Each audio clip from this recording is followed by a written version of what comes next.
Bueno, esto que voy a presentar es justamente una reflexión en torno a cómo después de un proceso de migración étnica interestatal se van a generar nuevas dinámicas en torno al territorio y los procesos étnicos. Entonces las dos vías van a ser justamente cómo se articulan los nuevos procesos de relación con los otros, con un abanico de alteridades que tiene que ver con los mestizos sonorenses, con diversas instituciones del Estado y con sus pares norteamericanos en Arizona, y también cómo se va a generar un uso mucho más simbólico, cultural del territorio en detrimento de un uso práctico, utilitario, ¿no? Bueno, algunas de las personas con las que se trabajó. Partiría justamente de un abordaje que tiene que ver con 4 grandes ejes teóricos. Uno tiene que ver justamente con cómo se va a abordar el caso de un grupo indígena con una tradición cultural distinta a la que estamos acostumbrados a leer, sobre todo en términos de las comunidades indígenas de Mesoamérica. Acá lo que vamos a observar son grupos que tienen concentraciones demográficas mucho menores y un uso del territorio que tiene que ver tanto con actividades agrícolas, pero también con ciertas prácticas de movilidad espacial en términos de campamentos de verano para la agricultura y sitios para la ganadería en invierno, ¿no? De alguna manera lo que lleva a esta reflexión y que trata de reflejar es cómo el proceso migratorio también tiene que leerse en términos de una tradición donde la comunidad tiene que entenderse como un grupo de comunidades, perdón, la comunidad como un grupo de localidades, donde la movilidad espacial va a ser una forma estratégica de aprovechamiento del territorio. Aquí se va a hacer una doble lectura, por un lado de procesos a escala local y luego brincaremos a una serie de dinámicas más de carácter regional, articuladas en términos de las trayectorias migratorias y de lo que arrojan estos procesos de movilidad, ¿no?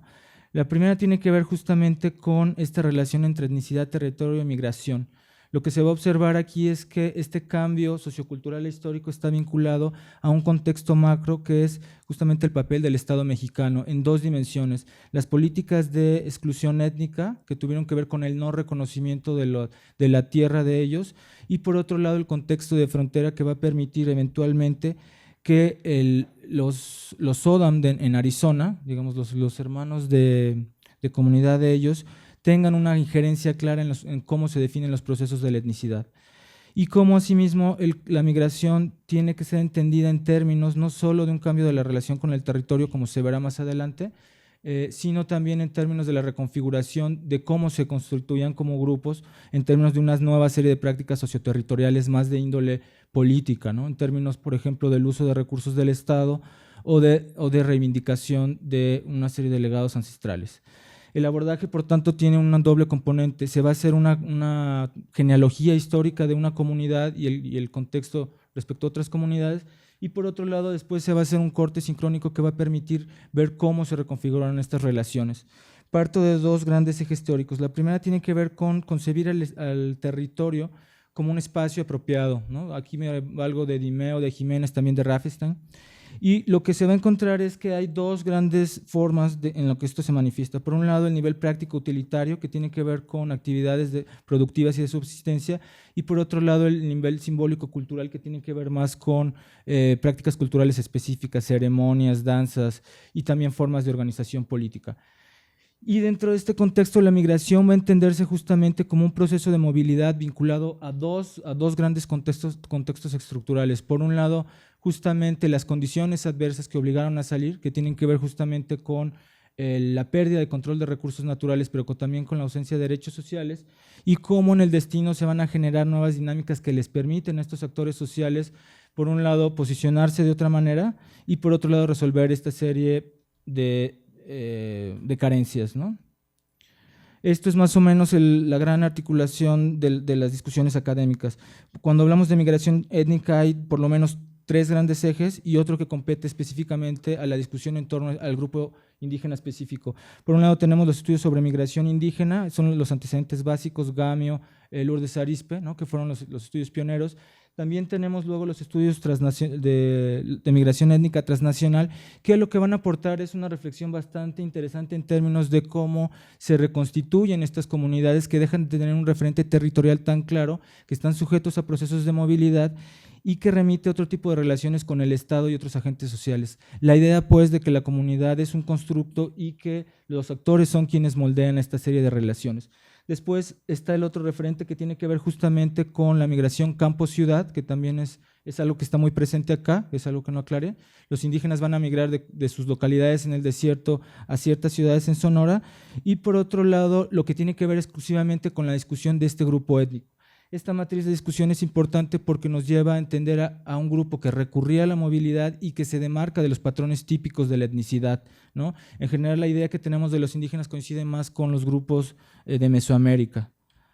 Este es un poco las condiciones actuales, justamente para hacer digamos, un panorama que nos va a permitir contextualizar y potenciar esta descripción genealógica en términos de la historia de este grupo.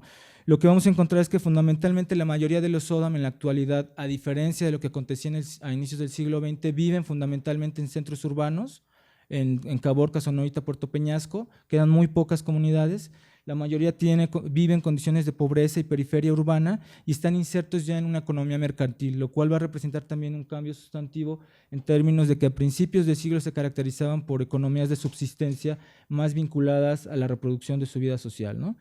Y en este sentido va a haber esta serie de reconfiguraciones en torno a la relación con el territorio. Esto es un poco el desarrollo demográfico. Como se puede observar, en torno a este proceso migratorio hay una disminución clara del grupo, ¿no? Este es más o menos el grupo que voy a trabajar, es justamente el Pozo Prieto y las Calenturas, que es una sola comunidad que emigró justamente a Caborca en un lapso más o menos después de la segunda mitad del siglo XX.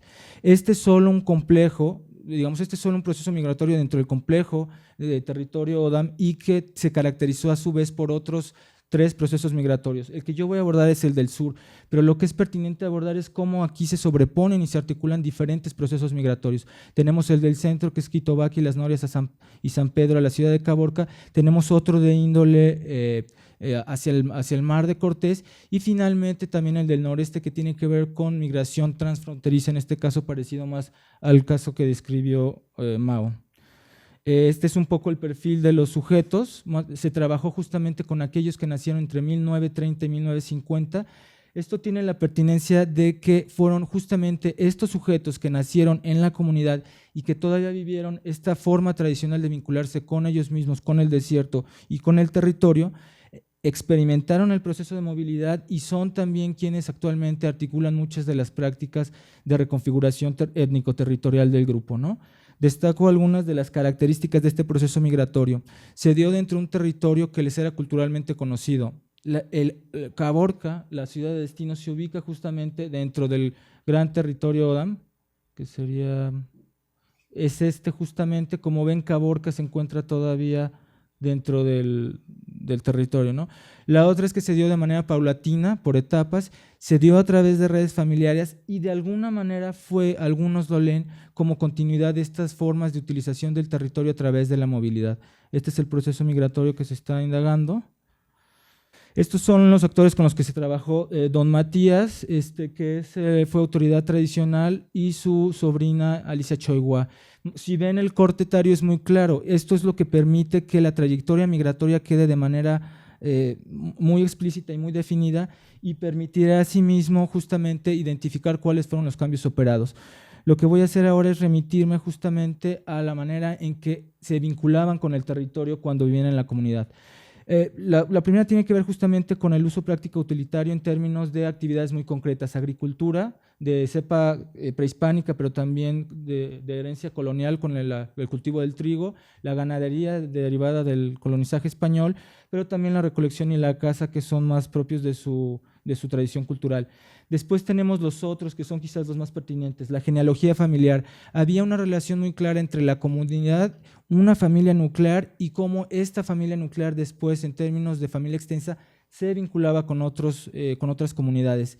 El territorio entonces se vinculaba sobre todo con la comunidad de origen y en una segunda medida con un grupo de comunidades en lo que era la región O'odham. Después a esto se articulaba también prácticas culturales que se organizaban tanto en términos de comunidad como de grupos de comunidad. Las más destacadas son dos: la danza del burro también de origen prehispánico y la de origen católico San Francisco. Estos son eventos de carácter regional que lograban generar estos procesos de articulación y apropiación del territorio a otra escala. Y también tendríamos lo que tiene que ver con la organización social. Aquí también se replicaba esta forma de uso del territorio: un gobernador por comunidad y el matrimonio endogámico con comunidades, con otras comunidades, ¿no? En donde lo que vamos a observar es que no había un proceso de aislamiento, pero sí de una relación muy, muy selectiva con el exterior, ¿no? Sobre todo en términos de servicios de salud, de venta de productos, etcétera. Lo que se va a observar después es un cambio muy acelerado. Lo que estoy describiendo es más o menos del 50 hacia atrás, y después, a raíz del 50, con la fundación del Distrito de Colonización de Altar, lo que vamos a observar es que un agente externo, el Estado, que no reconocía las tierras de los O'odham, va a fomentar todo un proceso de colonizaje del desierto. Y en esta medida lo que va a hacer es otorgar a agentes externos, sobre todo a colonos y a ejidatarios, el control de los recursos naturales y de la tierra. Esto va a propiciar además, junto con la carencia de derechos sociales, las condiciones para el proceso migratorio, ¿no? Este es más o menos el proceso que se da de manera paulatina. Empiezan, cuando los recursos empiezan a acabar, sobre todo el agua, y ya no es viable vivir de la agricultura, empiezan a trabajar como jornaleros en ranchos aledaños. Posteriormente se desplazan a Caborca, donde se instalan en un barrio marginal y fundan una especie de comunidad urbana. Ahí lo interesante es que se recrea toda una serie de prácticas de carácter étnico-cultural que se venían realizando en el desierto, ¿no? Y finalmente, después, por el proceso de expansión urbana de Caborca y como una estrategia de generación de recursos, ellos empiezan a dispersar en nuevas colonias. Ahora bien, en este momento lo que vamos a observar es que la relación con el territorio decae y que los procesos étnico-identitarios empiezan a sufrir una merma muy clara. Hay, sin embargo, dos grandes procesos que van a tener un papel fundamental para que los O'odham empiecen nuevamente a reconfigurarse como grupo y a tener otro tipo de relación con el territorio en términos de las comunidades de origen. Una tiene que ver con el papel de la CDI y una serie de proyectos que los articulan en torno a familias y a comunidades de origen. Hay dos proyectos fundamentales: un proyecto de ganado y también otro proyecto que se llevó a cabo en otra localidad. Esta serie de proyectos fueron de carácter regional. El caso de Caborca lo estudio como de manera específica, las Calenturas Caborca, porque fue una de las comunidades emblemáticas. El otro tiene que ver con lo que pasa con los O'odham en Estados Unidos. A raíz de la fundación de la nación O'odham en Estados Unidos en 1940 más o menos, se generan varias reservaciones. Y después, en el 90, cuando es claro que hay una relación entre el número de miembros de las naciones y el presupuesto que otorga el gobierno federal norteamericano, lo que van a hacer los O'odham norteamericanos es invitar a sus parientes mexicanos para incrementar los índices y los censos y que se reciba más presupuesto. Esto va a generar todo un proceso de reconocimiento de la nación O'odham, de los O'odham mexicanos. Un proceso que antes era de carácter esporádico y muy, digamos, muy aislado. Esto, a su vez, va a generar un nuevo posicionamiento de los O'odham en términos de cómo los ven en México, tanto el Estado como los rancheros, pero también de la defensa de su territorio, ¿no? En términos del respaldo que tienen de Estados Unidos. Y lo que va a surgir es que se va a generar todo un nuevo significado de ser O'odham y del papel que juega el desierto en su vida, ¿no? En donde lo que va a jugar un papel fundamental son sobre todo las líneas de continuidad con la genealogía familiar, el lugar de origen, la consanguinidad y los herederos de la tradición, muy vinculados por los criterios que la nación O'odham está privilegiando. Este es de alguna manera un comparativo. Esto es lo que mostraba a principios de siglo y esto es a lo que nos vamos a enfrentar más en el carácter de la actualidad. Este cuadro comparativo permite justamente hacer este tránsito que no he reflejado con precisión. Por un lado, de un vínculo práctico utilitario, más de carácter productivo, se va a pasar a uno de carácter político-económico, en términos, por ejemplo, de los beneficios que reportan los proyectos de la CDI, ¿no? Sea el de ganado, sea el de vivienda, otro proyecto de nopal que hubo. Estos proyectos de alguna manera van a generar otra vez los procesos de articulación y de uso del territorio, ¿no? De un uso más práctico. Ahora, el nivel simbólico-cultural también tuvo una serie de cambios. En el caso previo, todavía tenía que ver mucho con una vida en el desierto, tanto en términos de cómo las ceremonias se vinculaban con el ciclo agrícola, por ejemplo, o con ciertos procesos claves como el paso de Quino por la región.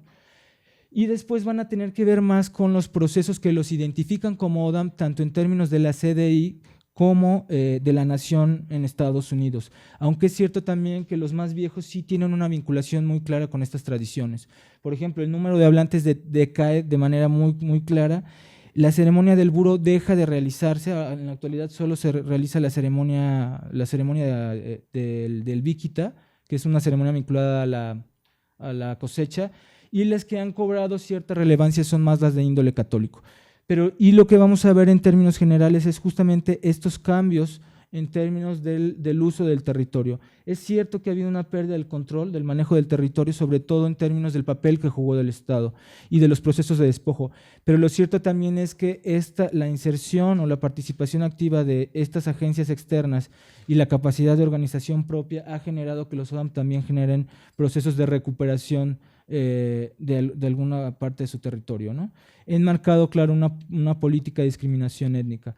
Ahora, finalmente, para concluir, me gustaría enmarcar esta discusión en otro ámbito. ¿Qué aporta este caso? Por un lado, lo que va a aportar es justamente que los procesos de reconfiguración étnica se asemejan un poco a lo que aconteció con los Cochimilpa, Epay y Cumiay, que son grupos de la Baja California, donde se dieron procesos de rearticulación. No obstante, aquí no hubo vuelta a las comunidades de origen, aunque sí hubo un proceso de nuevo control territorial. La diferencia con la literatura clásica es clara. Aquí se trata de procesos migratorios donde los ODAM migraron a lugares que no les eran ajenos. Y en este sentido se demarca claramente de lo que han hecho Durín, Sánchez, Velasco, donde lo que encontramos son procesos migratorios en nuevo, o sea, el migrante sale y se dirige a sitios que antes no conocía. Y finalmente, la rearticulación en torno al pasado es algo que es fundamental, pero desde el uso político tanto de la CDI como de la Nación Tohono O'odham. Claro, ellos han tenido un papel de agencia fuerte que les permite justamente utilizar también esto y reconfigurarse como grupos. Y esto nos lleva a una reflexión muy clara entre los contextos urbanos y la reconfiguración étnica y la vinculación simbólico-cultural con el territorio. Terminaría con esta gran discusión que tiene que ver justamente con qué aporta un caso de justamente un estudio de caso a escala local que se remite a procesos regionales y que puede extenderse a esa escala. Por un lado, nos muestra que hay una percepción socialmente diferenciada de los procesos sociales específicos. Se trabajó sobre todo con los mayores, pero lo que se observó es que los procesos migratorios en función del corte etario son distintos. Y esto nos lleva justamente a la consideración de que la comunidad no es un grupo homogéneo, sino una lectura socialmente diferenciada de los grupos que componen la comunidad, donde a su vez tiene que haber una lectura de los procesos socialmente diferenciados de los procesos de apropiación territorial, en términos, por ejemplo, de las generaciones como doña Alicia, don Matías, y de las nuevas generaciones que ya tienen otro tipo de vinculación. Esto nos remite a hacer registros a nivel de individuos, familias y comunidades y nos remite justamente a leer el territorio desde los sujetos, ¿no? Mucho desde la construcción de estos espacios, desde la colectividad y la agencia de estos. En este sentido, algo que puede ser clave es la idea de las etnocategorías, que es la percepción de los procesos desde ellos y para ellos. Términos como tierra, ODAM, crudos, no son meros ODAM, nos muestran esta serie de procesos y nos permiten justamente clarificar estas dinámicas de reconfiguración.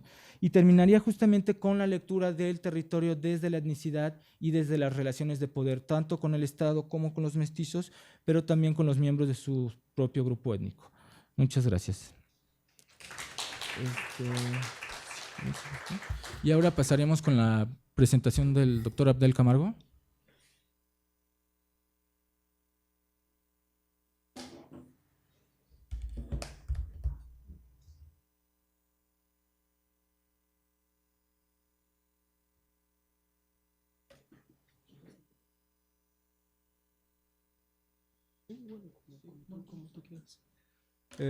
Gracias, buen día. Gracias a los investigadores y a los organizadores, perdón, y a Guillermo por la invitación.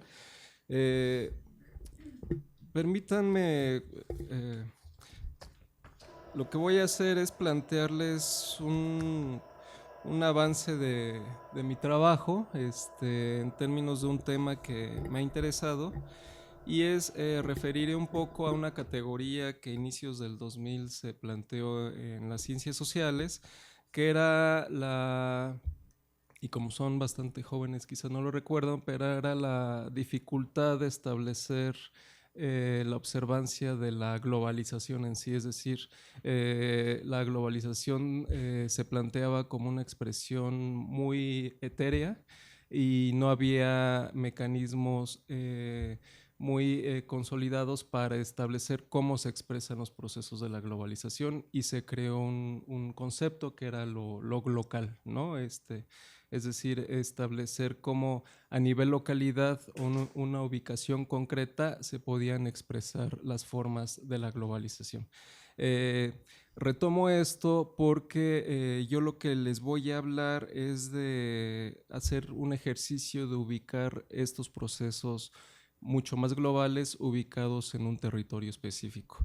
Yo hablaré desde la región del Valle de San Quintín, que como ustedes supieron quizás ha estado mediáticamente fuerte por una expresión de movilización social, porque está muy vinculada a los procesos de trabajo jornalero en un mercado de alimentos frescos que alimenta a los mercados de alimentos frescos mundiales, ¿no? Entonces, esa es una expresión de la globalización que opera en San Quintín, pero lo que yo les voy a hablar es otro componente de las fuerzas globales, ¿no? Y esta vez tiene que ver con los procesos de internacionalización de modelos religiosos, muy particularmente de la implementación e importación de un modelo protestante, del protestantismo anglosajón, que va de Estados Unidos y Canadá y que también opera en el Valle de San Quintín.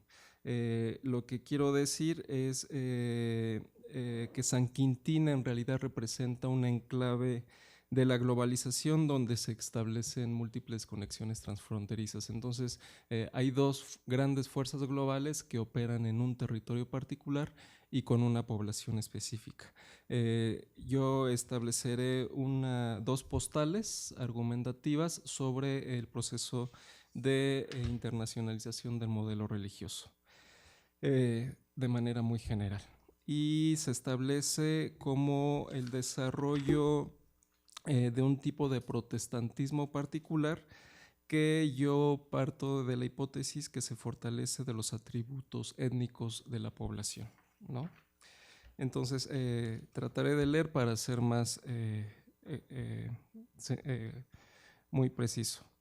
En México, durante las últimas décadas, han ocurrido en las comunidades indígenas un crecimiento significativo de iglesias y propuestas religiosas distintas al catolicismo, que ha dado lugar a procesos de recomposición del campo religioso, los cuales se expresan en ajustes y adecuaciones de los principios normativos que rigen la vida comunitaria. Bajo el argumento de amenaza de quiebre de la identidad étnica, algunos de estos cambios han derivado en tensiones y conflictos que han tenido como desenlace una serie de episodios de intolerancia y conflicto comunitario en determinadas regiones del país, como consecuencia del cambio de la adscripción religiosa por una parte de sus miembros. Los casos de Chiapas e Hidalgo en particular han sido muy representativos de este proceso. Las diferenciaciones religiosas aceleradas que experimentan las comunidades indígenas en la actualidad han generado en algunos casos la violencia intraétnica dentro de los grupos comunitarios en los territorios ancestrales y han promovido expulsiones forzadas que se suman a los movimientos migratorios generados por causas económicas. En estos casos, la pertenencia religiosa a un credo minoritario entre los grupos ha significado observar a los disidentes como traidores al grupo mayoritario, quienes atentan en contra de la estabilidad grupal y vulneran la tradición, entre comillas. Desde la antropología se ha señalado que en la actualidad las poblaciones indígenas han sido las más proclives al cambio religioso de tipo evangélico, más particularmente al pentecostalismo, pues su flexibilidad para incorporar las costumbres y las lenguas indígenas y su carácter emotivo y su tradición oral hacen de esta una opción religiosa bastante maleable. Esto significa que las prácticas religiosas de estos sistemas confesionales se han adaptado de mejor manera a la matriz cultural indígena. En este trabajo me alejo de la visión que ve en la amplia aceptación de grupos sociales de los estratos sociales más pobres y marginales a las nuevas sociedades religiosas, particularmente de tipo pentecostal, como una forma funcionalista y mecánica. Mi enfoque se articula con aquella perspectiva donde el protestantismo y las múltiples formas religiosas favorecen el despliegue de estrategias de sobrevivencia y fortalecimiento de las estructuras comunitarias de los grupos indígenas que están orientadas hacia la reintegración étnica.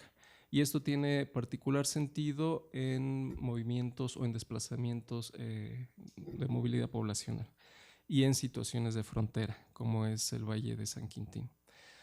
Parto de la hipótesis que en la actualidad la coexistencia de una diversidad cultural y étnica puede ser reforzada por la presencia de una heterogeneidad religiosa.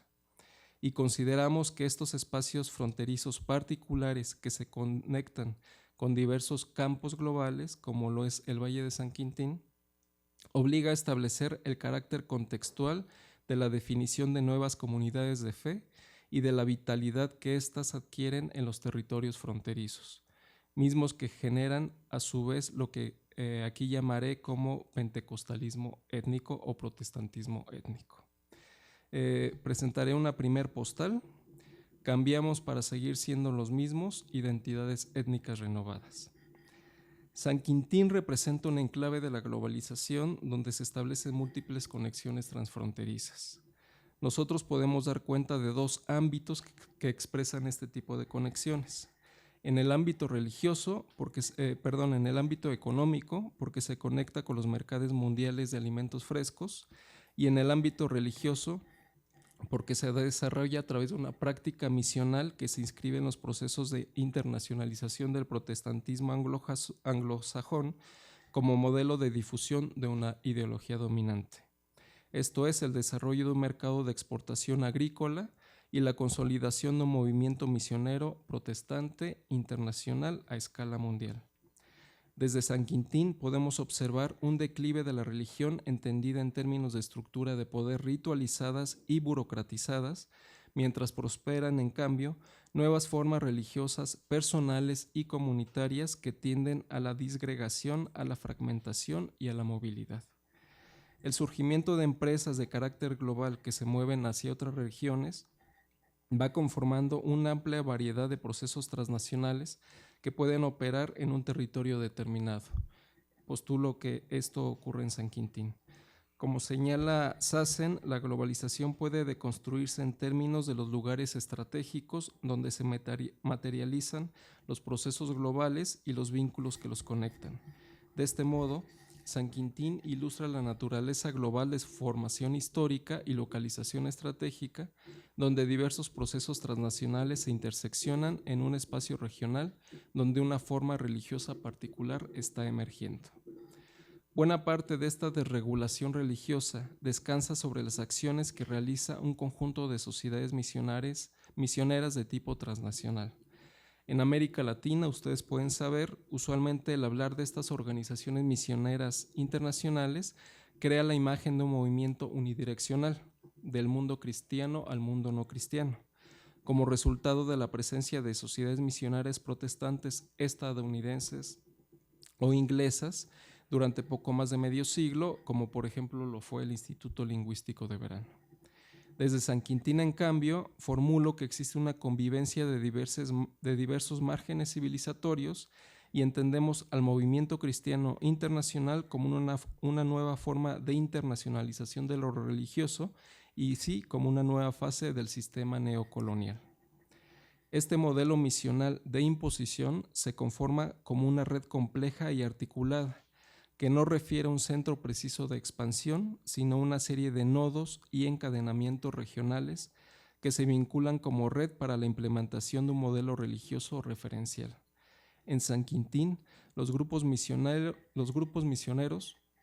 no han polarizado los sentimientos religiosos dominantes en la región ni de las particularidades de los grupos indígenas que ahí se encuentran, sino que participan de una configuración a la vez que multirreligiosa, multicultural. Por tanto, con la presencia de los grupos étnicos que ahí se encuentran asentados, se ha ido desarrollando una forma particular de protestantismo que favorece procesos de cambio social, pues representa una opción a la vez que religiosa, política. Postal 2, la buena semilla a los jornaleros agrícolas. Y aquí les hablaré de un caso particular de cómo opera una grande misión internacional en este espacio fronterizo. A cada quien en su propia lengua es el lema del grupo Buenas Nuevas, una de las organizaciones misioneras más importantes del noroeste del país, que canaliza buena parte de su esfuerzo misional a la conversión de los grupos indígenas migrantes que participan de este mercado agrícola en la zona. Su labor principal es la traducción y distribución de material religioso a diferentes lenguas entre la población indígena jornalera. Tiene además un efectivo sistema de reclutamiento y formación de cuadros indios que facilitan la propagación de la fe, lo que representa una de las principales estrategias de evangelización entre la población. En México, el grupo Buenas Nuevas es la filial de la organización Global Recordings Network, GRN, la cual ha hecho grabaciones y traducciones de la vida de Cristo en más de 6,000 lenguas en todo el mundo desde el año de 1940 en que se fundó. Esto significa que en todo este tiempo han hecho traducciones de al menos una lengua por semana. Esta cifra es de considerarse si tomamos en cuenta que en todo el mundo hay poco más de 12,000 lenguas, por lo que este grupo ha cubierto prácticamente la mitad de las lenguas en todo el planeta. Como empresa de lo religioso transnacional, esta organización utiliza los medios tecnológicos disponibles como medio principal para propagar el evangelio, en particular haciendo uso del material auditivo y los más media. Para esta organización, la labor de propagación de la palabra, entre comillas, en el idioma de la gente es fundamental, pues permite un entendimiento claro y un acercamiento directo a la verdad, sin intermediaciones. Es por ello que prioriza el uso de la lengua materna. Este proceso representa un mecanismo sumamente eficaz a la labor proselitista de estos grupos, pues su objetivo es comunicar el evangelio a cada grupo en su propio idioma, en alianza con la Iglesia por medio de la producción de material audiovisual culturalmente contextualizado. A la par, Buenas Nuevas funciona bajo un riguroso y sistemático proceso de reclutamiento de indígenas, quienes harán las traducciones a sus respectivas lenguas y servirán como medios efectivos de propagación. Cuenta además con un equipo profesional de grabación y traducción, así como un sistema de clasificación, impresión y organización por lenguas. En el continente americano, esta organización trabaja en 6 países: México, Colombia, Ecuador, Perú, Brasil y Bolivia, donde podemos establecer claramente el enfoque étnico de este esfuerzo misional. En México, esta organización ha traducido material bíblico a 284 variantes de algunas de las 68 lenguas indígenas que existen en el país. Particularmente lo han hecho en estados como Chiapas, Hidalgo, Nayarit, el Estado de México, aunque su centro de operación está en Oaxaca. En el noroeste de México, esta organización ha impulsado el proyecto Culiacán como uno de estos proyectos estratégicos de evangelización y propagación de la fe entre indígenas migrantes. El proyecto Culiacán es una estrategia misional regional que se enfoca en esta población indígena jornalera y que operativamente actúa en los espacios residenciales donde se ubica esta población, desde donde se buscará sembrar la buena semilla. El proyecto Culiacán es una estrategia regional de evangelización focalizada. Ofrece una experiencia misional transcultural de corto plazo a individuos y grupos que se quieran sumar a una de las campañas que desde hace más de 20 años se realizan en Culiacán, en el estado de Sinaloa, y de ahí se van estableciendo los nodos de red donde va operando este canal misional hasta llegar San Quintín, Oaxaca, Guerrero, Chiapas, Sinaloa, Sonora, y puede subir obviamente más hacia el norte en Estados Unidos. Este proyecto opera directamente en Culiacán, Sinaloa, pero su área de acción abarca entonces la geografía de migración, trabajo y residencia, donde se vincula esta población indígena jornalera, configurándose una ruta misionera que se empalma con la ruta productiva vinculada al trabajo agrícola. Son 2 tipos de mercados internacionales los que actúan sobre las espaldas de esta población jornalera. y esto requiere entonces el establecimiento de encadenamientos religiosos regionales. El establecimiento de los centros operativos dentro de los territorios donde se lleva a cabo el proceso de colonización religiosa es una práctica común entre estas organizaciones transnacionales, quienes desarrollan encadenamientos religiosos que enlazan las diversas geografías de migración y trabajo donde se desenvuelve esta población, con diversos grupos que orientan sus esfuerzos y modelos proselitistas con un mismo fin. Como les he mencionado, en México GRN tiene su base en el estado de Oaxaca, y como método proselitista, la itinerancia de esta población constituye ya no un obstáculo, sino más bien un recurso efectivo y que forma parte de la estrategia de evangelización entre esta población. Entonces, ahora es muy común que les carguen el evangelio y lo puedan transmitir vía Bluetooth a través de los teléfonos celulares, ¿no? Por ejemplo. Así, lugares tan lejanos como Oaxaca, Sinaloa y Baja California se han convertido en un campo misional donde existe una alta densidad relacional entre trabajadores, empresas y grupos religiosos, donde han creado complejos encadenamientos tanto de tipo migratorio como religiosos. Se trata de la instauración de un campo de movilidad amplio que abarca distintos lugares, todos conectados por la secuencia de la estacionalidad de producción, del perfil residencial y de la actividad proselitista que empresas religiosas desarrollan en estos lugares. Actualmente, una parte importante de las congregaciones de dichas iglesias en las colonias de la región son personas de origen indígena, donde se ha conformado comunidades religiosas que incluye tanto a jornaleros agrícolas como a líderes sociales y maestros de educación primaria. Es decir, el proyecto misional ya ha rendido frutos. No podré tener tiempo de explicarles el impacto que ha tenido esto en la organización social y política de los grupos. Sin embargo, he de adelantarles que ha tenido un impacto, no puedo dar un juicio de valor entre positivo y negativo, sino que ha sido un recurso mismo apropiado por los grupos indígenas en favor de su capital y desarrollo político en la zona. Solo les diré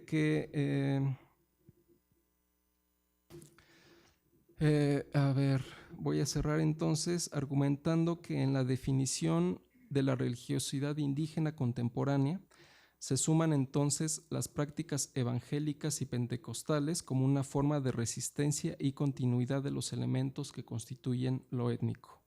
Al parecer, estamos frente a un nuevo momento de ese proceso sincrético en el que convergen partes de antiguas cosmovisiones transformadas por la conquista hispánica, reformuladas en el catolicismo popular y ahora rediseñadas con los elementos que el pentecostalismo proporciona a la construcción civil, religiosa y política de buena parte de los grupos indígenas del país. Trato de mostrar entonces la enorme capacidad de reelaboración y ajustes que tienen lugar en el ámbito de las prácticas religiosas frente a condiciones y contextos nuevos. Es la apropiación de los valores pentecostales para producir nuevas formas de comunidad. Con eso sí.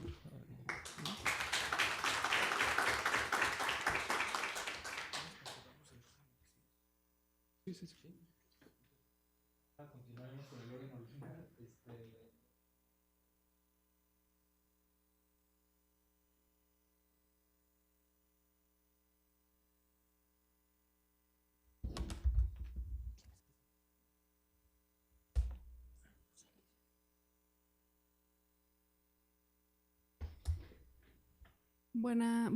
Buenas tardes ya. Yo iba a presentar un texto que habla sobre la constelación narrativa de resistencia, que es una de las 3 constelaciones que, digamos, propuse en la tesis de doctorado, pero creí que sería como más interesante para el público en general hablar un poco de cuál fue el marco teórico que me llevó a construir estas constelaciones. Un poco con la idea de pensar la migración descentrándome de los conceptos clásicos con los que ha sido abordada y cómo los datos empíricos que yo obtuve en mi trabajo de campo me llevaron a repensar estos conceptos y tratar de hacer el ejercicio de incorporar una perspectiva que me diera más posibilidades de analizar lo que yo estaba viendo en campo. Entonces, lo que traigo ahorita es una ponencia que se llama Jóvenes, Discriminación, Etnicidad, Postcolonialidad, hijos de trabajadores agrícolas en Baja California y Madera, California. La presente ponencia es parte de la tesis doctoral en antropología. El objetivo principal fue analizar el proceso de incorporación de los jóvenes oaxaqueños residentes de las regiones del Valle de San Quintín, ubicado en Baja California, y en Madera, localizada en el Valle Central de California, ambas consideradas regiones agroindustriales. Los trabajadores agrícolas e inmigrantes se han incorporado por décadas al mercado de trabajo agrícola, el cual demanda mano de obra barata, flexible, feminizada y etnicizada. En total se realizaron 50 relatos biográficos a jóvenes hijos de trabajadores agrícolas cuyos padres hablaran lengua originaria como el zapoteco, el mixteco y el triqui. 3 premisas surgieron del análisis del cúmulo de entrevistas. La primera de ellas es haber dado cuenta de la presencia de una narrativa común de los jóvenes sobre la tentativa de descolonización. Ahorita voy a explicar un poco más a qué me refiero con esto. En términos laborales, raciales, étnicos y de género, que en esta investigación hemos definido como la doble voz. La segunda premisa fue haber encontrado que los jóvenes, a pesar de reconocerse como parte de una comunidad étnica, al mismo tiempo han construido una narrativa de confrontación con sus antecesores en diferentes direcciones de la vida social, entendida esta como estrategia de su incorporación a los espacios de migración. Por último, constatamos la presencia de narrativas simultáneas entre los jóvenes instalados tanto antes como después de la frontera México-Estados Unidos en torno a su experiencia en la sociedad receptora y el proceso de incorporación. Nos enfocaremos en la primera premisa, que de hecho implica a las otras dos, respondiendo a las siguientes preguntas. ¿Por qué utilizar el enfoque poscolonial y de subalternidad para comprender el proceso de incorporación de jóvenes indígenas en la frontera norte? ¿Qué entendemos como la doble voz o tentativa de descolonización de los jóvenes? Para tratar de responder a ambas preguntas, dividiré la presentación en 2 partes. La primera retoma una breve revisión sobre los estudios postcoloniales y de subalternidad como camino teórico y heurístico desde el cual damos lectura a los relatos de vida. En la segunda parte explicaré con fragmentos de la narrativa de los jóvenes lo que llamo la doble voz o tentativas de descolonización, y finalizo con algunas reflexiones. Estudios postcoloniales y de subalternidad como campo explicativo de la incorporación de descendientes de trabajadores agrícolas. El campo de la literatura sobre integración de inmigrantes es vasto y con una amplia diversidad de estudios de caso. En términos de una mirada sociocultural, la intersección de estos estudios la encontramos en la discusión sobre las diferencias raciales, étnicas, de clase social, la subjetividad de los inmigrantes, las pertenencias y las identidades de los grupos socioculturales que interactúan en un mismo espacio. Conceptos como asimilación, aculturación e integración muestran diferentes aristas sobre el tema. En particular, es de nuestro interés hacer énfasis en el problema que despierta la raza, la clase social y la etnia como aspectos centrales en las narrativas de los jóvenes oaxaqueños. Tanto en el contexto nacional como internacional, la discriminación racial, étnica y de clase cruzaron las biografías de los sujetos de estudio.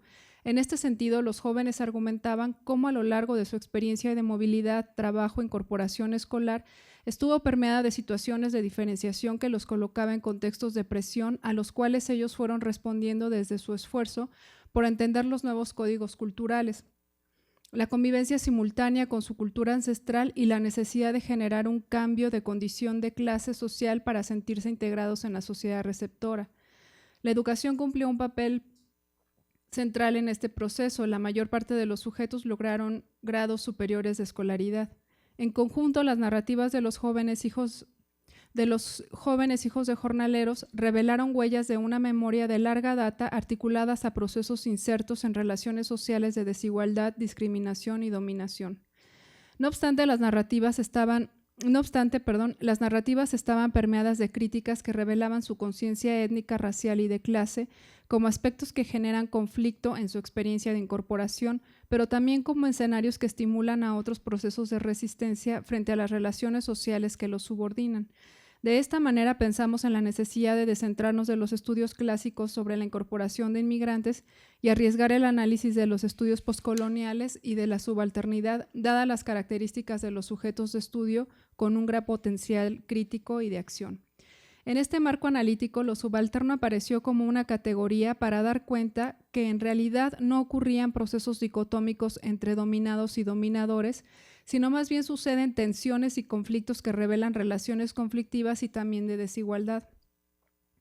Desde principios del siglo XX, el sociólogo Dubois había abierto la discusión sobre la idea de la doble conciencia, que captura el dilema de las subjetividades formadas en el marco de la diferencia colonial en conjunción con las experiencias vividas en el marco de la modernidad, provocando una sensación de extrañeza y dice, lo cito, extraña sensación en esta América para quien no tiene una verdadera autoconciencia, sino que esa conciencia tiene que formarse y definirse con relación al otro mundo. Cierro la cita.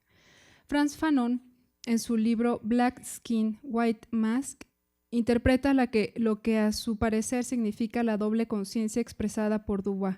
La doble conciencia, dice, explica el conflicto mental que existe en muchos descendientes africanos viviendo en Norteamérica. Cierro. La perspectiva de Fanon se centra en el carácter mental del conflicto, en las situaciones de orden psicológico que afectan a la población de descendientes situados en una doble realidad, la que sus grupos étnicos originarios les heredaron y la que el escenario de discriminación y racismo les revela. Estos contextos complejos poscoloniales conforman al sujeto subalterno, el cual tiene que modificar su propia subjetividad en relación con los otros, pero en el marco de relaciones sociales desiguales. Es decir, la conciencia vivida desde la diferencia colonial es doble porque es subalterna. Mignolo dice que son los residuos del coloniaje que han dejado huella en la historia de los subalternos y el papel que deben desempeñar ahora en el nuevo escenario de la modernidad. Distintos autores han tratado de explicar esta doble conciencia desde otros ámbitos. Ya vimos que Frantz Fanon daba un énfasis de orden mental a los conflictos de identidad de los sujetos subalternos. Sin embargo, pronto nuevas perspectivas interpretarían los efectos del poder colonial en los individuos, no desde una forma de binarismos impuestos, sino desde una situación de hibridez. En su ensayo Nation and Narration, Homi Bhabha argumenta que la hibridez es un concepto central en los estudios postcoloniales.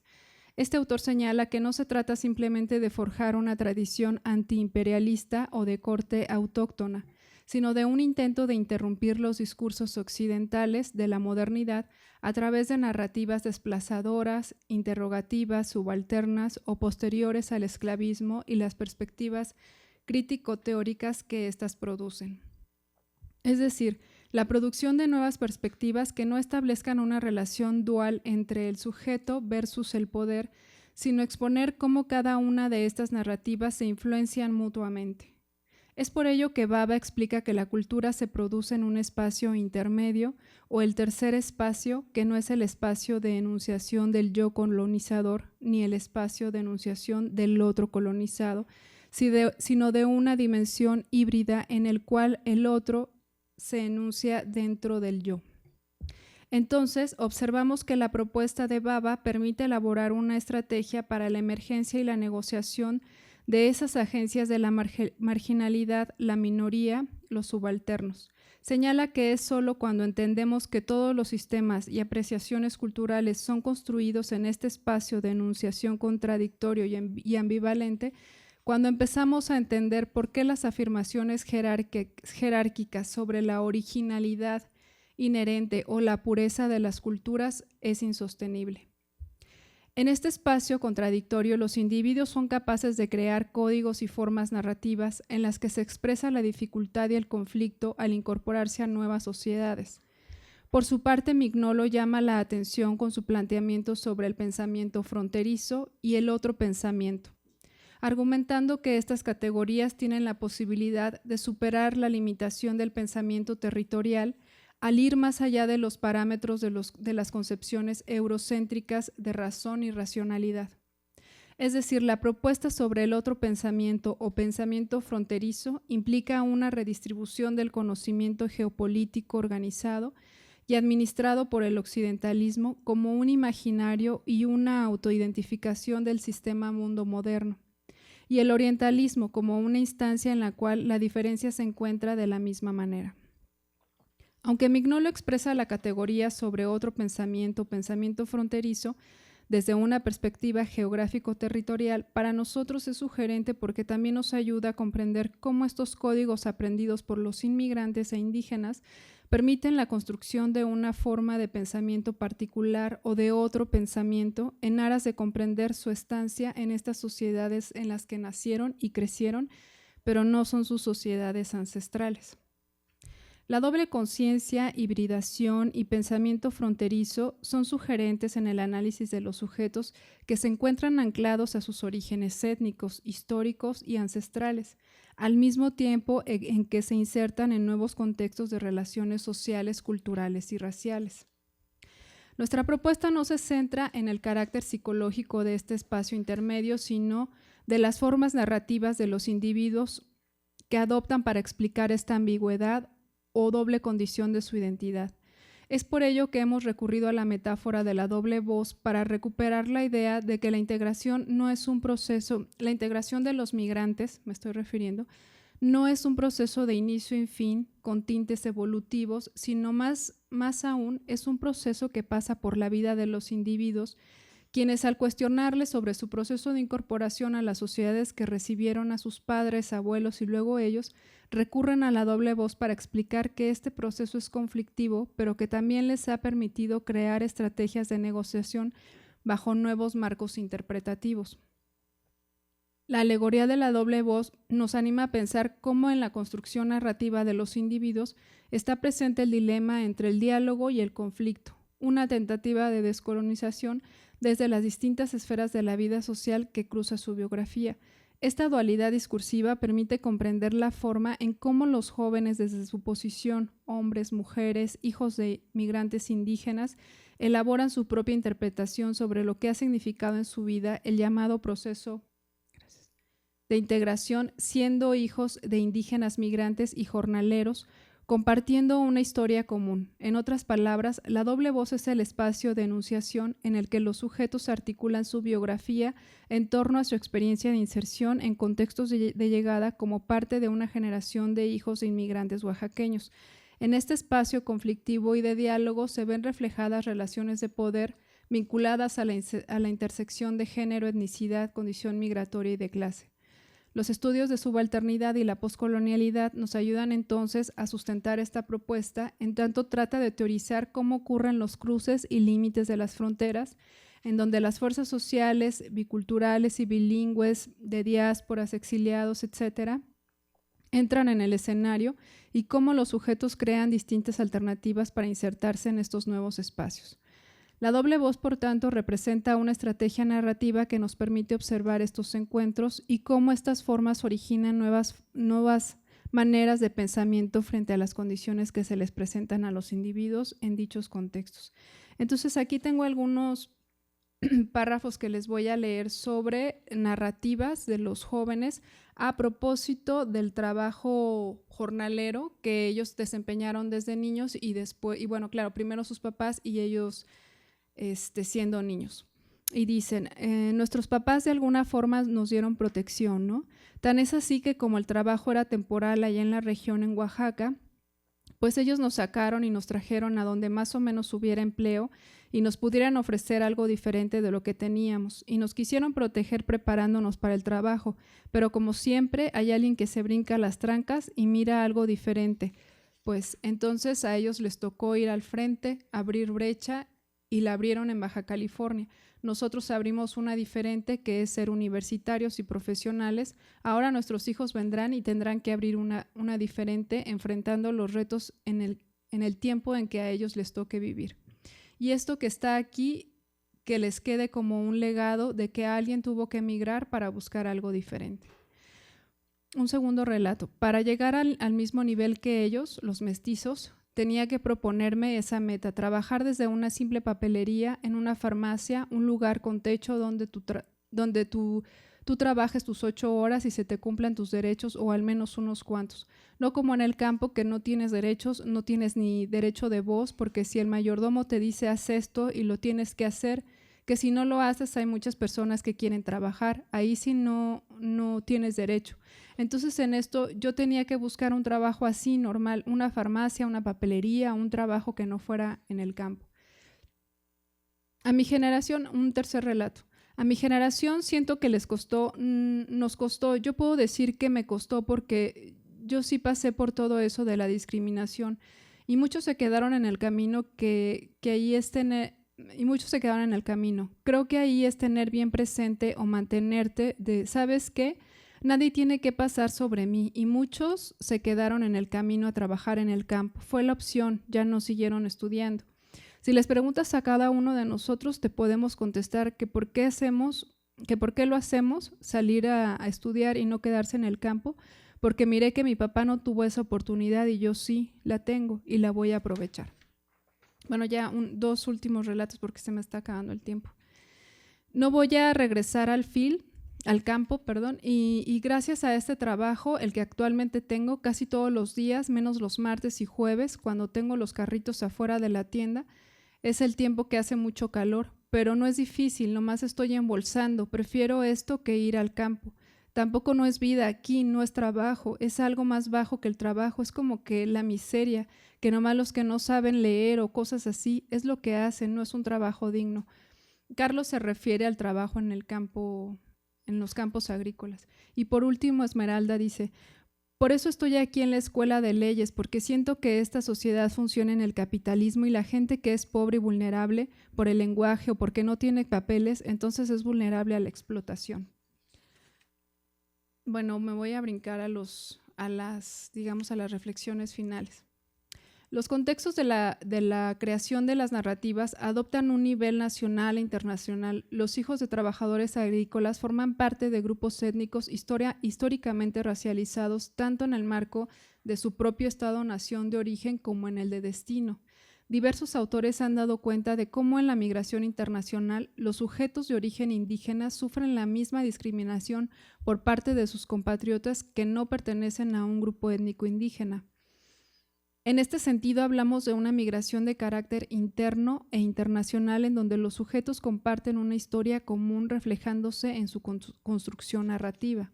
Por una parte, los estudios postcoloniales permiten contextualizar y construir a un sujeto de estudio inmerso en la historia que ha acumulado e interiorizado huellas de coloniaje en distintas esferas de su vida social y cultural, mismas que se presentan en la construcción narrativa, surgiendo formas críticas de situarse en los escenarios que les ofrece la sociedad receptora.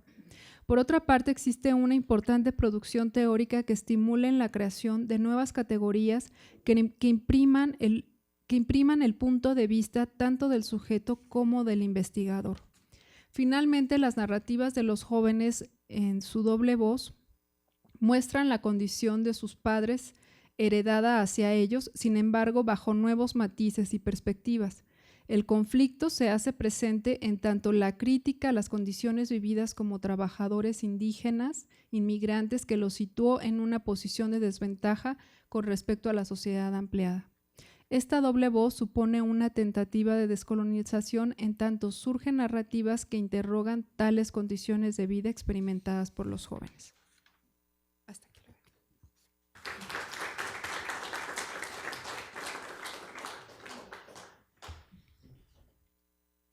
Entonces, yo creo que ahora nos conectaríamos con la ponente que está en Oaxaca.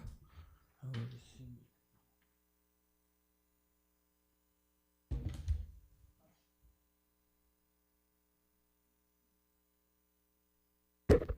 Hola Maru, si quieres, iniciamos. ¿No se oye? Juan Carlos. ¿Me escuchan? Ah, ya, ahora sí. Ah, ok.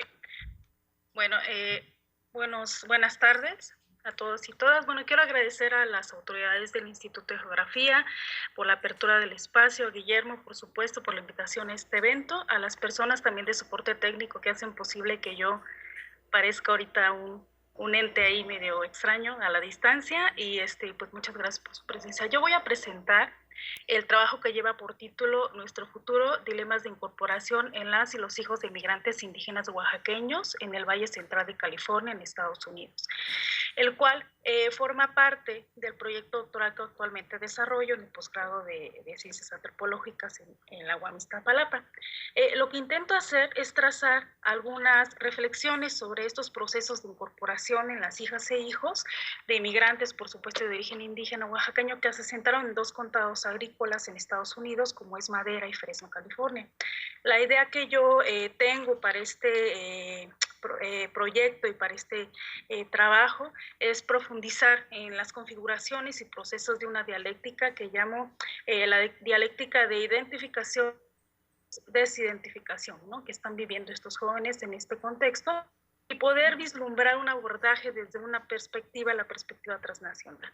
Para ello, voy a presentar algunos resultados de investigación que son producto de la realización de relatos biográficos a hijas e hijas de inmigrantes desde el año 2002, y el seguimiento que tengo actualmente tanto con los jóvenes como con los padres de estos jóvenes, de manera que esto posteriormente me permita crear de una diferencia generacional entre los padres y los hijos. Bueno, es más o menos lo que intento hacer, ¿no? Mi aproximación es cualitativa y está enmarcada en las experiencias subjetivas de donde estos jóvenes construyen la diferencia cultural misma, que es intersectada por su condición de género, de generación, de etnicidad y de clase social. Como unidad analítica para esta presentación, particularmente con la finalidad de exponer algunos hallazgos de investigación, profundizo en algunas experiencias de discriminación, las cuales tienen su origen desde la infancia y desde donde estos jóvenes describen escenarios complejos de interacción y también de negociación. En el campo, principalmente, lo que me interesa es el campo educativo y el campo laboral, ¿no?, que estos jóvenes viven.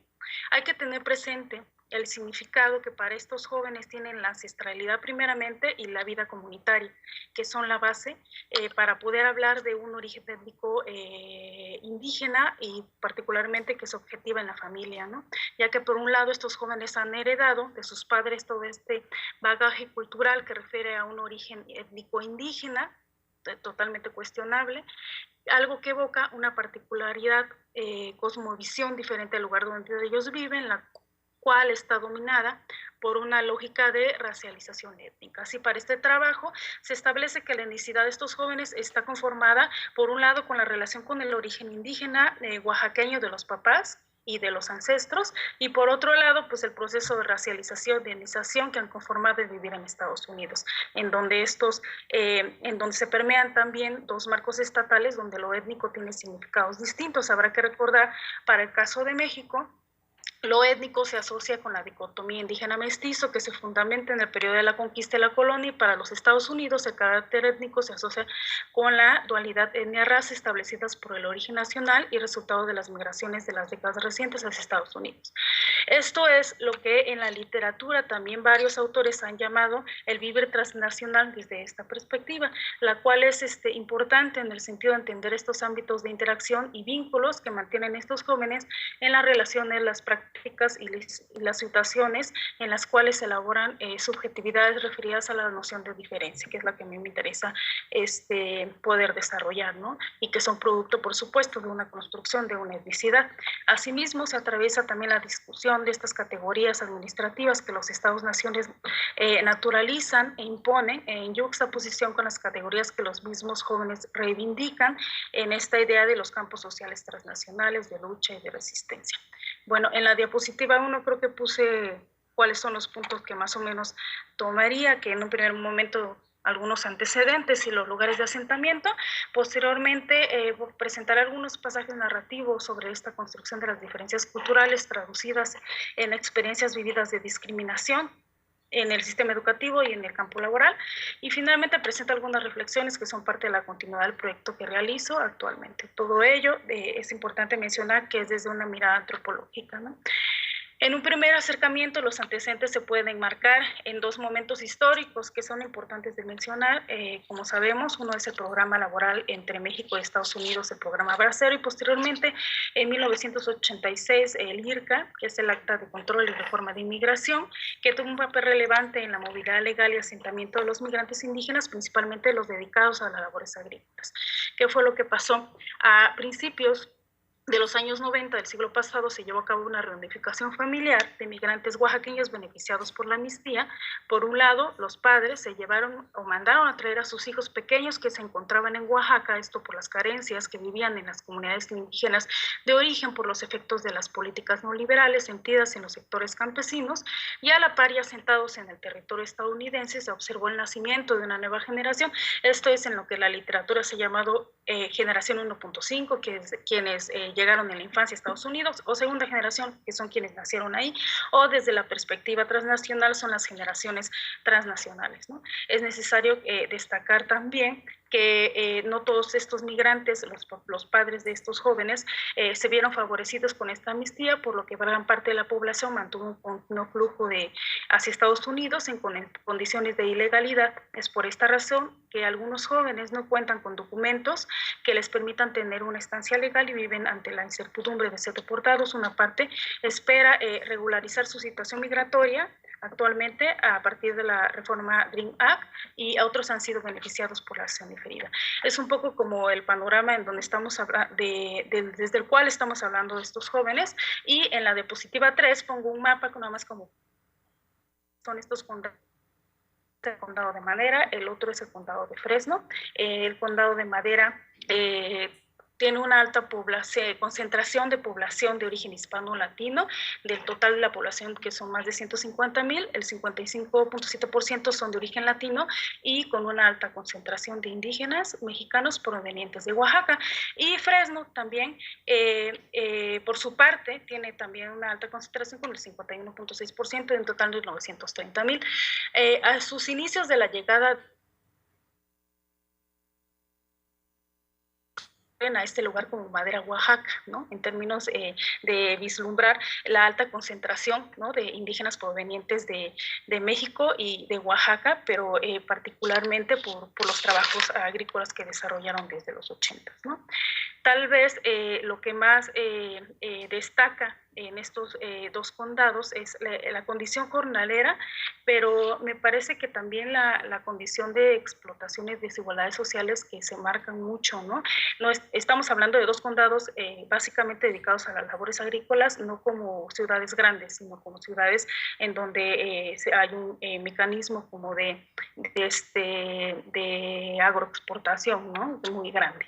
Y bueno, un poco poniendo la atención en cómo cómo estoy abordando, porque la idea de por qué centrarme en por qué centrar la atención en las generaciones de inmigrantes de origen indígena y no en otro grupo social, que pudiera ser como una pregunta bien básica, pero a mí me hace mucho eco en la cabeza. Podríamos ordenar esta discusión en torno a la especificidad que se tiene de este grupo, resaltando tres elementos que lo hacen particular. ¿Por qué hablar de una cuestión indígena? Pues, ¿no?, en términos muy generales, ahorita lo voy a tocar. Primero sería como el carácter de una ancestralidad de las migraciones indígenas, es decir, lo que pienso es que se debe de pensar estas migraciones en tipos históricos mucho más amplios, pre-Estado moderno, puesto que esto nos aporta un marco de explicación singular con desplazamientos por los antiguos territorios indígenas con fronteras distintas establecidas desde la colonia y posteriormente por el Estado mexicano. El segundo elemento que es importante mencionar es la idea de vida comunitaria, que organiza la vida social tanto en los pueblos de origen como en los pueblos de destino, y los mecanismos a través de los cuales se objetivan las familias son la tradición, la costumbre o la participación en las festividades patronales en las localidades de destino. Y el significado también que para estos jóvenes o para sus papás tiene la lengua indígena, ¿no?, que se estima también evaluando las conexiones en el campo social transnacional que persisten aún en las distancias y en diferentes generaciones. Y el tercer elemento son las categorías etnia-raza, raza, que son relevantes al hablar de poblaciones indígenas. Estos tres elementos me parece que explican y complejizan la cuestión de comprender los dilemas que estos jóvenes encaran ante estos procesos de incorporación en la sociedad estadounidense de la que venimos hablando. Y bueno, ¿cuál es como la aproximación que me interesa a mí rescatar en términos muy generales? Hasta actualmente existen, desde mi punto de vista, dos aproximaciones al estudio de los procesos de incorporación de las generaciones de inmigrantes. Por un lado es la asimilacionista, con sus variantes actuales como la de Alba y Ni, para quienes la asimilación es intergeneracional y no solo depende de las estrategias de los inmigrantes, sino también de las actitudes de la sociedad de acogida. Y la de Portes, para quienes la asimilación no es una sociedad como un todo, sino a segmentos diferenciados étnicamente. Y por otro lado, me parece que está la propuesta de la perspectiva transnacional, la cual pone atención en la relación, en cómo las sociedades de origen juegan un papel estratégico en el proceso de incorporación de estos migrantes. Desde esta última es la que me interesa a mí indagar, y por supuesto ambas perspectivas coinciden en esta importancia de la cultura de origen de los padres en el proceso de etnización y racialización en el que se encuentran inmersos viviendo los hijos e hijas de migrantes, ¿no?, en Estados Unidos. Parte de esta perspectiva trasciende a un concepto que es el de comunidades transnacionales, que en esta parte no me detendré tanto, y también en el concepto de campo social transnacional, que me parece que pueden ser buenos intermediadores entre lo que se está observando en la realidad y lo que teóricamente podemos observar, ¿no? En la diapositiva 4 pongo algunas características de las y los jóvenes que yo estoy tratando de hacer un seguimiento desde el año 2012. En total son 19, 7 hombres, 12 mujeres. Su año de nacimiento es de 1986 al 92. Su origen étnico son 14 mixtecos, de origen mixteco, 3 de origen zapoteco, que particularmente son de los zapotecos de los valles centrales, no de la Sierra Norte, ¿no? Y 2 de origen triqui. En su condición de habla de la lengua, 7 son trilingües, pues hablan la lengua indígena, ya sea mixteco, zapoteco, triqui, español, inglés, y 12 son bilingües que nada más hablan español e inglés. La escolaridad es una particularidad de esta generación que ha nacido y vivido en estos dos condados ligados a la condición agrícola, pues a diferencia de sus padres han tenido una movilidad ascendente escolarizada.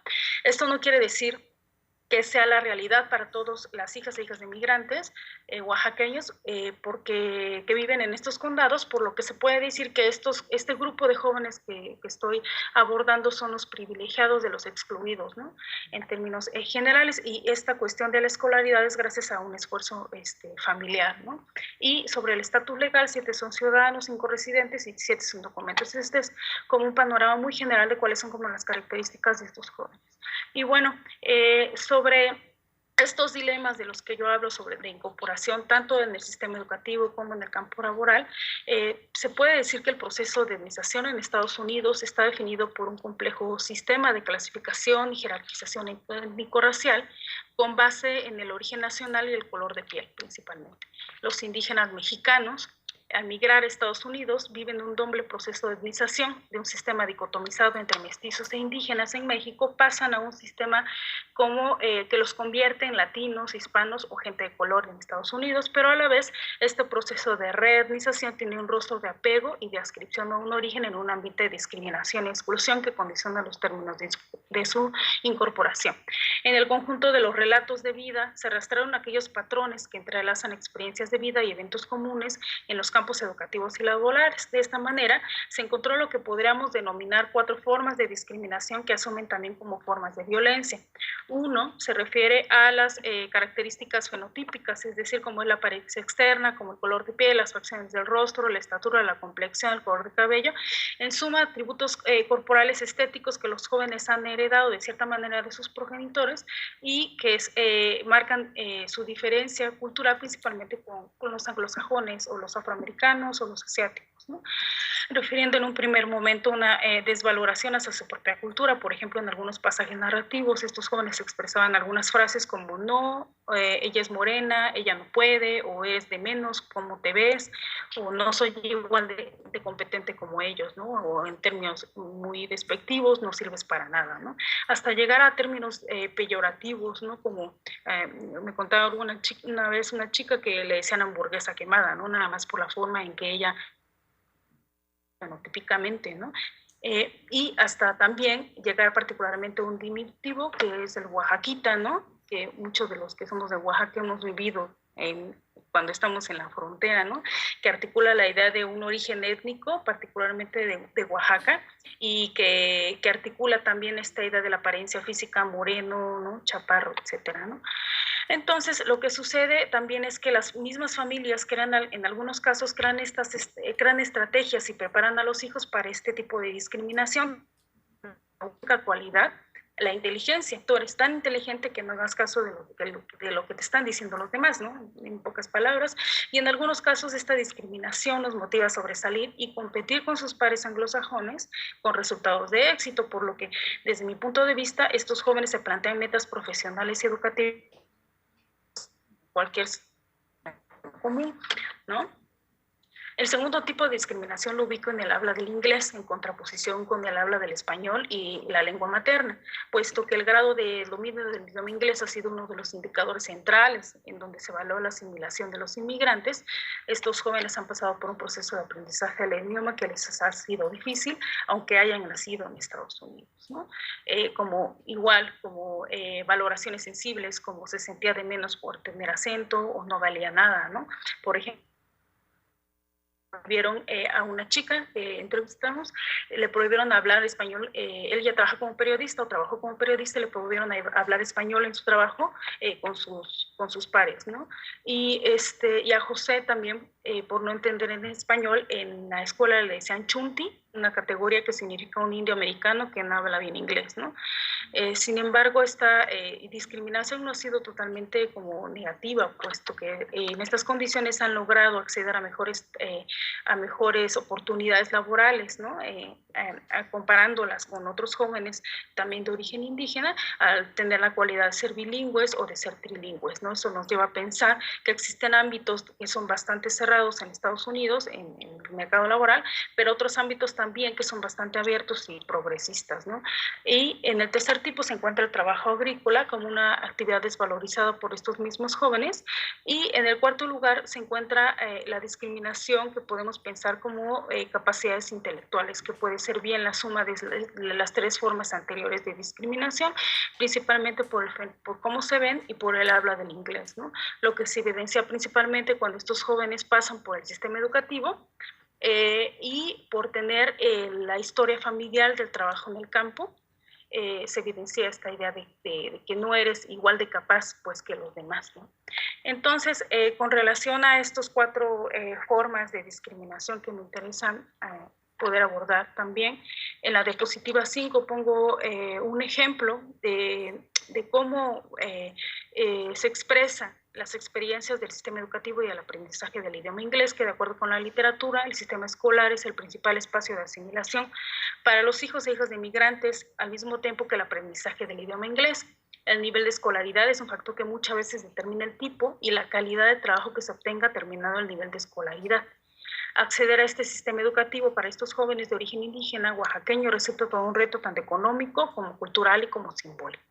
Y esto es una combinación de una serie de factores. Entre los más importantes se encuentran la condición migrante de los padres y del joven mismo, el significado del estudio para la familia y el coste económico para acceder a préstamos o becas para lograrlo. Por ejemplo, Ana, cuando llegó, ella tenía la edad de 5 años, ahora es residente, y al recordar las experiencias de discriminación, esta joven valora con sentimiento el evento que marcó en su infancia y nos dice: nosotros éramos muy pobres, mi mamá siempre nos educó que no importa tanto lo que tienes puesto o de cómo te miras. Mi mamá sí nos preparó para la discriminación, nos decía: va a haber gente que en la escuela o en los lugares donde se van a creer mejores que tú, solo porque tú tienes tu piel morena, pero no importa cómo te mires, lo que importa es tu inteligencia, es lo único que importa. Entonces, pues yo iba a la escuela, recuerdo que mi juego a la hora del recreo era caminar alrededor del patio de la escuela y estas niñas se me acercaban y me tiraban piedras y me hablaban inglés. ¿Sabe qué cosas me decían? Porque yo en ese tiempo ni entendía. Las niñas eran americanas y pochas porque hablaban español y también inglés. Y he aprendido, pensando en el anglosajón, que el anglosajón no es así porque él quiere serlo, sino el sistema lo ha hecho así. También nosotros miramos el racismo porque somos diferentes a lo que los demás quieren que seamos. Aprendes a vivir con eso, es parte de tu día a día. Cuando miras el racismo te lo tragas y dices, ni modo. A veces el anglosajón dice que el racismo no existe. Yo digo que el anglosajón no ve el racismo porque no lo vive, porque no tiene esas experiencias diarias. Un poco en la idea de contextualizar algunas experiencias que pueden dar parte en el sistema educativo, pero que también hay una lógica también de estos jóvenes de repensarse a partir de esas diferencias, particularmente con los que son de origen en el anglosajón, ¿no? Un poco explicando por qué el anglosajón piensa de esa manera, construyendo estas experiencias. Y bueno, en la diapositiva 6 pongo el relato de Miguel, quien llegó a Estados Unidos cuando tenía 7 años, y se deja ver que además de tener experiencias discriminatorias con diferentes etnicidades, se reproducen patrones de dominación perturbadores que transmiten una cadena de prejuicios arraigados en la población migrante mexicana con relación principalmente a las características fenotípicas. Así, para los oaxaqueños se ha construido una categoría que se objetiva en oaxaquitas, un diminutivo peyorativo, la cual articula principalmente la idea racista y discriminatoria del color de piel, estatura, lengua indígena y trabajo agrícola. Y bueno, nos dice Miguel: me acuerdo que en juego eran mis propios compañeros con los que me llevaba. Ya fue cuando empecé a escuchar más lo que decían, oaxaquitas. Me molestaba, pero no decía nada, no hacía nada, no sabía qué hacer. Ya fue en la high school que llegó el momento en que me dio pena y vergüenza decir que yo era de Oaxaca, ¿me entiendes? Por lo mismo que discriminaban mucho. Y antes hablaba más mixteco, y para serte honesto, ya después dejé de hablarlo un poco, rechacé todo esto, toda la cultura, no me importaba, fue por la discriminación, pero no hay excusa. Pero también pensé que a lo mejor si practico más el inglés y el español y dejar el mixteco me iba a ir mejor, según yo. Hubo una parte de mi vida que llegué a ser pandillero por eso. Como se puede ver, las y los jóvenes al acceder a la escuela comienzan a vivir sus primeras experiencias de discriminación por parte tanto de anglosajones como de connacionales. Esto se debe principalmente por las experiencias lingüísticas del aprendizaje del idioma inglés, con la idea de desarrollar sus capacidades y además lograr la aceptación de la sociedad en la que viven y en la que forman parte. El inglés se traslapa con el idioma español y en algunos casos con la lengua indígena, mixteco, zapoteco y triqui, según sea el caso. El habla de la lengua se combina con el fenotipo, como el color de piel, desencadenando una doble discriminación a tal grado que podemos pensar que estas experiencias marcan las trayectorias de movilidad, pues se suele pensar en la sociedad anglosajona que entre más oscura es la piel de una persona, es menos inteligente. En la diapositiva 7 nada más pongo un ejemplo sobre el trabajo en el campo, el cual ya no es una alternativa para estos jóvenes, ¿no? Y el trabajo en el campo y el campo laboral es un tema clave para poder entender los procesos de incorporación de los migrantes y sus descendientes, así como saber de qué tipo de empleos y bajo qué condiciones incursionarán estos jóvenes a un mercado global. La mayoría de estas familias de origen indígena oaxaqueño llegaron a emplearse en el trabajo agrícola, donde tradicionalmente en México se empleaba toda la familia, desde los niños hasta los adultos, mujeres y hombres, como una estrategia económica. Al llegar hasta el nuevo contexto en Estados Unidos, los padres regularmente desconocen que hay leyes en ese país y no tienen conocimiento de que existe una ley que prohíbe que los hijos y niños trabajen, lo cual obliga a sus padres a enviarlos a la escuela. Sin embargo, existen experiencias en donde los jóvenes narran que seguían ayudando a la familia en las labores agrícolas los fines de semana. Es por esta razón que la mayoría de estos jóvenes ingresaron al sistema educativo. De cierta manera no fue una decisión a veces pensada por los padres, sino que es casi que una obligación, ¿no? No estoy diciendo que en todos los casos, pero en algunos casos fue así. Y bueno, sin embargo, la mayoría de estos jóvenes han tenido la experiencia de haber trabajado en la niñez en la actividad agrícola en México o en Estados Unidos. Y bueno, Fidel actualmente trabaja en los campos agrícolas y así narra estas vivencias, ¿no? Si hablamos del trabajo, es muy triste la vida, si hablamos de los oaxaqueños o los mexicanos o los que vivimos del trabajo agrícola en el campo, porque no es un trabajo estable también, a pesar de que no sale mucho dinero, se acaba el cuerpo, es difícil salir de ahí, si lo hacemos cuesta mucho trabajo. Los rancheros, los contratistas buscan la manera de que la gente trabaje ahí. Hay un lema de los rancheros: si quieren trabajar está bien, y si no quieren trabajar, pues no vengan. Es la única forma en que ellos ponen en la espada y la pared a la gente. Mi realidad aquí es trabajar en el campo, y mi lema es: lo que no nos gusta y lo tenemos que hacer. Esa es mi realidad, una vida que no tiene sentido. Fidel tenía una historia de haber podido incursionar al trabajo, a la escuela, pero por motivos económicos ya no pudo desarrollarse, ¿no? en la en la escuela, ¿no? Bueno, con lo anterior se puede dar cuenta del trabajo agrícola es una actividad, por supuesto, desvalorizada para estos jóvenes, puesto que significa casi un estigma, algo que traen a cuestas por herencia o por historia y que de cierta medida necesitan y quieren alejarse. Una vida, como dice Fidel, que no tiene sentido. Lo anterior puede estar relacionado con la idea de que en este contexto en el que viven, los jóvenes han creado un estereotipo, el cual hace pensar que por pertenecer a una familia originaria de Oaxaca, exclusivamente se puede trabajar en las cuestiones agrícolas. De tal manera, este estigma ha configurado las expectativas de quienes espera, pues, que cumplan este rol. Y bueno, como reflexiones finales, hasta aquí he trazado algunas reflexiones y hallazgos sobre las vivencias en el ámbito educativo y laboral. Estos datos revelan cómo estos jóvenes se perciben y son percibidos en relación con otra edad, en conjunción con dos mundos culturales distintos y construcciones vinculadas simbólicamente al transnacional. Marcado este proceso, lo que parece interesante de resaltar son los procesos yuxtapuestos entre que estos jóvenes están viviendo entre identificarse y desidentificarse, es decir, la idea de identificación hace una referencia a la afiliación étnica con el origen de los padres y ancestros, y el proceso de desidentificación hace una referencia en cuestionamiento sobre ciertas pautas culturales, un distanciamiento necesario para poder mantener una vida en Estados Unidos, más en el sentido de descolonización, pero que puede funcionar en la dinámica de recolonización e incorporación a la vida social estadounidense. Lo que me interesa también destacar es que vale la pena preguntarse qué tipo de transnacionalismo están viviendo estos jóvenes y cómo se produce lo transnacional en estos jóvenes, cómo se desprenden y naturalizan categorías hegemónicas, pero también cuáles categorías nuevas producen y cómo en gran medida se está viendo el significado de lo indígena versus lo no indígena. Y bueno, yo creo que lo que trato de distinguir aquí es abrir esta discusión sobre generacional de saberes y permanencia sobre esta construcción de la etnicidad. Y bueno, eso, yo acá me quedaría. Muchas gracias.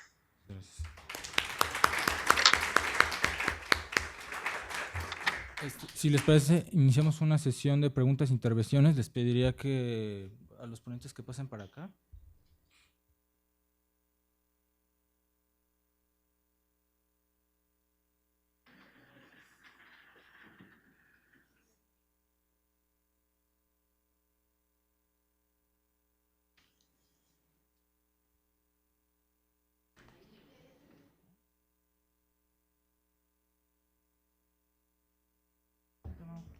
Si quieren, iniciamos con una sesión de intervenciones. Adelante.